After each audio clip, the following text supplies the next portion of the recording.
આપણી સંકલ્પ ન્યૂઝ ચેનલને સબસ્ક્રાઇબ અને લાઇક કરો, બેલ આઇકન દબાવો જેથી આવનાર ન્યૂઝ અપડેટ્સની નોટિફિકેશન આપના મોબાઈલ પર સૌથી પહેલા પહોંચે. Like, subscribe and share the video. નમસ્કાર દર્શક મિત્રો, હું છું પૂજા ટંડેલ. સંકલ્પ ન્યૂઝમાં આપનું સ્વાગત છે. સમાચારની શરૂઆત કરતા પહેલા એક નજર આજના મુખ્ય સમાચાર ઉપર. દમણના કોસ્ટલ હાઈવે ઉપર અજાણ્યા વાહન ચાલકે રાહદારીને ટક્કર મારતા મોત નીપજ્યું. અકસ્માત સર્જી સ્થળ ઉપરથી વાહન ચાલક ફરાર, મૃતકની ઓળખ ન થતા વાલી વારસની શોધખોળ હાથ ધરાઈ. સંઘ પ્રદેશ દમણ પાતિલાથી ભેંસલોડ જતા કોસ્ટલ હાઈવે ઉપર દુણેઠા ખાતે આવેલા ડીએમ હાઉસ નજીક એક રાહદારીને વાહન ચાલકે ટક્કર મારતા અકસ્માત સર્જાયો હતો. મળતી માહિતી અનુસાર રાહદારીને અજાણ્યા વાહન ચાલકે અડફેટે લઈ સ્થળ ઉપરથી ચાલક ફરાર થઈ ગયો હતો. આ ઘટનાને પગલે આસપાસના રહીશોને વાહન ચાલકોના ટોળા એકઠા થઈ ગયા હતા અને લોકો 108 એમ્બ્યુલન્સને જાણ કરતા ઇજાગ્રસ્ત રાહદારી વૃદ્ધને સારવાર અર્થે દમણની સરકારી હોસ્પિટલમાં ખસેડવામાં આવ્યા હતા, જ્યાં ફરજ પરના તબીબે મૃત જાહેર કર્યા હતા. મૃતકના ખિસ્સામાંથી કોઈ પણ પ્રકારની ઓળખ કાર્ડ ન મળતા હાલ તેમની ઓળખ થઈ શકી નથી.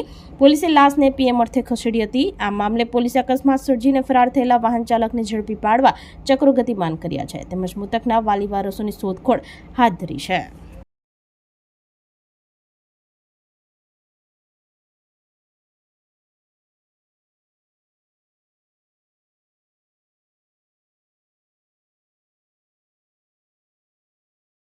ઈરાન ઇઝરાયલ યુદ્ધ વચ્ચે એલપીજી ગેસની અછત સમયે ગેસ ચોરીની ઘટના સામે આવી.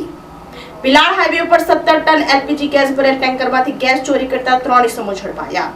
બોલેરો પિકઅપ ટેમ્પામાં સિલિન્ડરમાં ગેસ ભરતા કુલ ₹67 લાખનો મુદ્દામાલ કબજે. ઉમરગામ તાલુકાના ભિલાડ પાસે મુંબઈ અમદાવાદ નેશનલ હાઈવે ઉપર વલસાડ એસઓજીએ ગેસ રિફિલ કરતા કૌભાંડને પકડી પાડ્યું છે. ઈરાન ઇઝરાયલ યુદ્ધ વચ્ચે એલપીજી ગેસની અછત સમયે ગેસ ચોરીની ઘટના સામે આવી છે. વલસાડ એસઓજી ટીમે ભિલાડ હાઈવે ઉપરથી ટેન્કરમાંથી ગેસ ચોરી કરતા ઈસમોને ઝડપી પાડ્યા હતા. મળતી માહિતી અનુસાર પોલીસે 17 ટન એલપીજી ગેસ ભરેલા ટેન્કરમાંથી ગેસ ચોરી કરતા 3 ઈસમો સહિત એક બોલેરો ગાડીને કબજે કરવામાં આવ્યા છે. બોલેરો પિકઅપ ટેમ્પામાં સિલિન્ડરમાં ગેસ ભરતા હતા.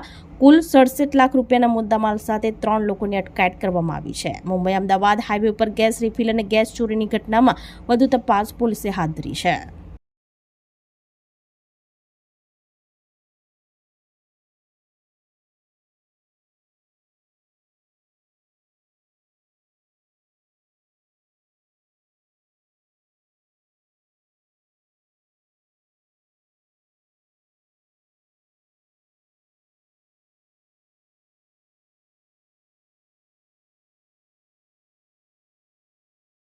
દમણ આરટીઓ કચેરીમાં સીબીઆઈનો સપાટો. લાંચ કેસમાં આરટીઓ અધિકારી બિપિન પવાર અને એજન્ટની ધરપકડ. મુંબઈને કરજદાર પાસે નવા વાહનના રજીસ્ટ્રેશન પ્રક્રિયા ઝડપથી પૂર્ણ કરવા લાંચ માંગ્યાની ફરિયાદના આધારે રેડ કરતા ફફડાટ. મુંબઈને કરજદાર પાસે નવા વાહનના પાસિંગ અને રજીસ્ટ્રેશનની પ્રક્રિયા ઝડપથી પૂર્ણ કરવા લાંચ માંગવામાં આવી હોવાની લેખિત ફરિયાદના આધારે મુંબઈ સીબીઆઈની ટીમે બુધવારે સાંજે 5 વાગે દમણ એરપોર્ટ માર્ગ ઉપર આવેલી નવી આરટીઓ કચેરીમાં છટકું ગોઠવીને ઓચિંતો દરોડો પાડ્યો હતો. આ મેગા ઓપરેશન દરમિયાન સીબીઆઈ કચેરીમાંથી અનેક મહત્વપૂર્ણ દસ્તાવેજો અને શંકાસ્પદ ફાઇલો જપ્ત કરી હતી અને સઘન પૂછપરછ બાદ આરટીઓ ઇન્સ્પેક્ટર બિપિન પવાર તેમજ સેલવાસના એજન્ટ મુકુંદ કોંકણીની સત્તાવાર ધરપકડ કરી હતી. ત્યારબાદ જરૂરી દસ્તાવેજો એકત્ર કરી બંને આરોપીઓને સેલવાસ કોર્ટમાં રજૂ કરવામાં આવ્યા હતા.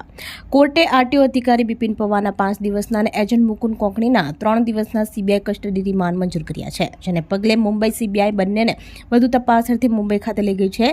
અત્રે નોંધનીય છે કે 2009-10માં સી ફેસ રોડથી આ કચેરી અહીં શિફ્ટ થઈ ત્યારથી અત્યાર સુધીમાં સીબીઆઈએ 3 થી 4 વખત દરોડા પાડી અગાઉ 2 આરટીઓ ઇન્સ્પેક્ટરોને સસ્પેન્ડ કરાવ્યા હોવા છતાંય ભ્રષ્ટાચારનું આ નેટવર્ક સક્રિય છે. હાલમાં સીબીઆઈ દ્વારા તપાસનો વ્યાપ વધારવામાં આવ્યો છે અને આ કેસનો રેલો પડોશી સંઘ પ્રદેશ સિલવાસ સુધી પહોંચવાની તેમજ આ સાઠગાંઠમાં અન્ય વહીવટી અધિકારીઓ અને મોટા માથાઓના નામ ખોલવાની પ્રબળ શક્યતાઓ સેવાઈ રહી છે.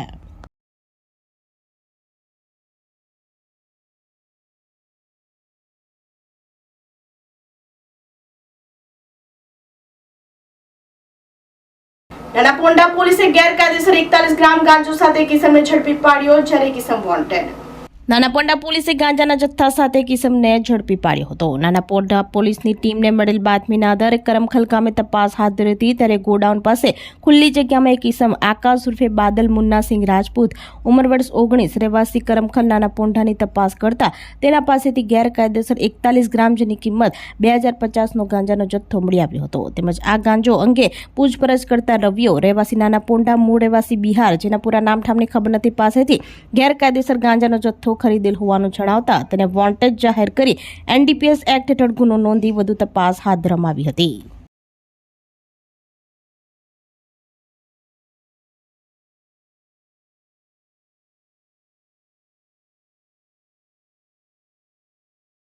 તો આજના સમાચારો નવા સમાચારો સાથે કાલે ફરી મળીશું. નમસ્કાર. આપણી સંકલ્પ ન્યૂઝ ચેનલને સબસ્ક્રાઇબ અને લાઇક કરો, બેલ આઇકન દબાવો જેથી આવનાર ન્યૂઝ અપડેટ્સની નોટિફિકેશન આપના મોબાઈલ પર સૌથી પહેલા પહોંચે. Like, subscribe and share the video.